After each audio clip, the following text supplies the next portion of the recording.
大家会想说，是不是打呼越大声就越致命呢？其实刚好相反，因为呼吸中止的时候，人大概会从打呼很大声，其实会变得比较小声，甚至是没有打呼的声音。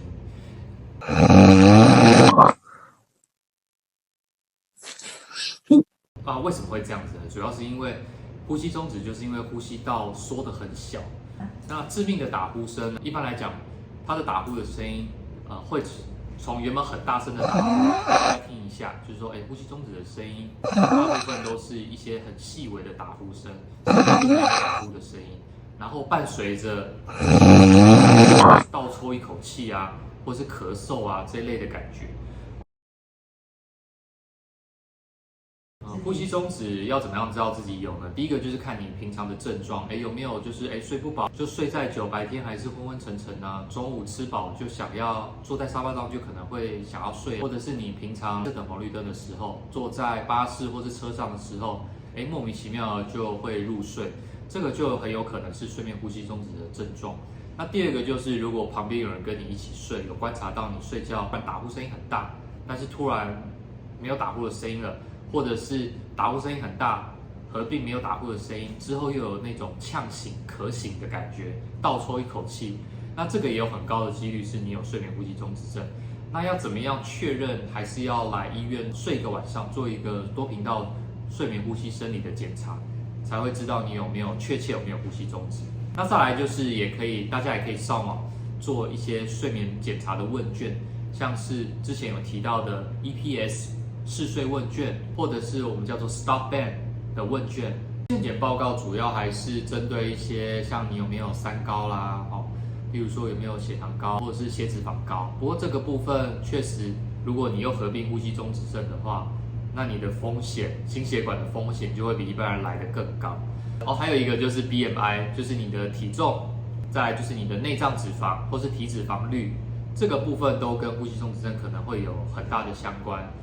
但这些都是比较间接的数据啦，所以如果你要确定有没有呼吸中止症的话，还是得来门诊，有医师帮你安排睡一个晚上的检查这样子。达文西手术在耳鼻喉科主要分为良性的疾病或者恶性的疾病。那良性的疾病大部分在台湾很常是用来作为呼吸中止的手术，尤其是舌根部分切除这个部分。为什么要特别拿来做这个部分？主要是因为舌根是在喉咙很深的一个地方，我们用一般的手术器械或是用一般的内视镜，其实很难很清楚的看到这个部位的一些血管的构造，所以用达文西来做这个舌根的部分是相当合适的。那其中也有一部分呼吸中止的病人是因为舌根阻塞，所以只要术前评估良好，其实有些人做完舌根的部分切除之后，他的呼吸中止就能得到蛮大的改善。不过前提还是要适合的病人才适合做达文西舌根的部分切除手术。那第二个部分恶性的话，就是用在这个我们叫口咽恶性肿瘤的部分，像是扁桃腺癌啦，或者是喉癌啦，也会有医师会使用达文西手术来做切除。那主要还是因为这个部分的空间比较狭窄，一般的手术器械或内视镜其实都比较难达到一个很好的手术视野还有操作，所以目前台湾达文西手术应用在耳鼻喉科，主要还是用在头颈恶性肿瘤的切除，或者是呼吸中止症舌根的一些部分的切除。达文西手术其实目前有很严格的训练的一个，还有认证的一个方式。那像在台湾的话，目前在林口长庚是有一个达文西手术的训练中心。那查克医师之前在林口还没有训练中还没有成立的时候，那个时候是在韩国。那韩国那个时候是必须要到韩国拿到一个受训的时数和证书。那目前在台湾就可以进行这样的一个认证。那不过主要还是要你做的经验还有病人数累积的要够多，才有办法达到一个很成熟的一个技术。到呼吸中止，其实有80%以上都是因为口腔还有这个喉咙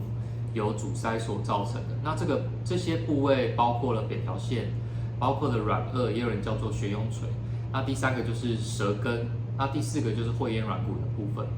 那这些部分其实不是每个地方都一定要用达文西手术来做，主要还是应用在我们刚刚讲的舌根的地方，还有会咽软骨的部分。那这两个地方因为在喉咙的地方比较深，所以可能需要达文西手术才有办法达到一个比较精准的切除，比较不会伤到一些大血管的构造。那扁桃腺切除的话，原则上也有医师会用达文西手术来做。那它的好处就是说，它在于扁桃腺比较下面、靠近喉咙比较深的地方，它可能可以看得比较清楚，但是并不一定是扁桃腺就一定要用达文西手术来做。所以达文西手术目前应用在呼吸中止，主要还是以切除这个舌根的部分切除，还有会咽软骨的部分切除为主。那哪些病人需要做到这两个部位的切除？主要还是要靠这个临床医师的评估，包括之前有介绍过的睡眠内视镜的检查，让病人在模拟睡觉的状况下，我们做一个内视镜，看你呼吸中止到底是阻塞在哪些部位，我们才有办法告诉病人说，你有没有办法适合，或是适不适合做这个舌根或是会咽软骨的部分切除手术。通常我们在做完呼吸中止的手术之后呢，大约6个月左右的时间，我们会再帮病人排一个在医院睡一个晚上的多频道睡眠呼吸生理检查。那只要你的睡眠呼吸中止的指数有下降超过50% 以上，我们就会觉得，这个手术是成功的。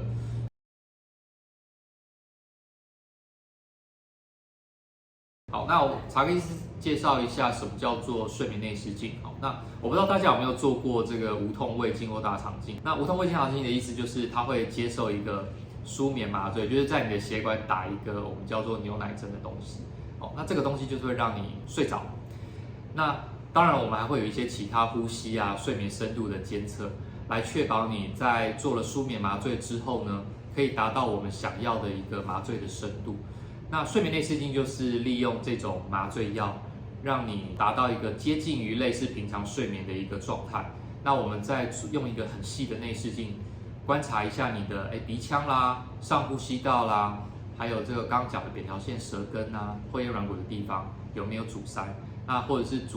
有阻塞，那它的程度是怎么样？它阻塞的形状是怎么样？因为这些关系到我们后续跟病人解释手术的成功率，还有建议病人手术的方式，都会有不同的影响。任何在睡眠呼吸中止手术前，我觉得是一个蛮重要的评估的工具，因为它可以让医师也让病人知道说，我的状况是怎么样？那我接受手术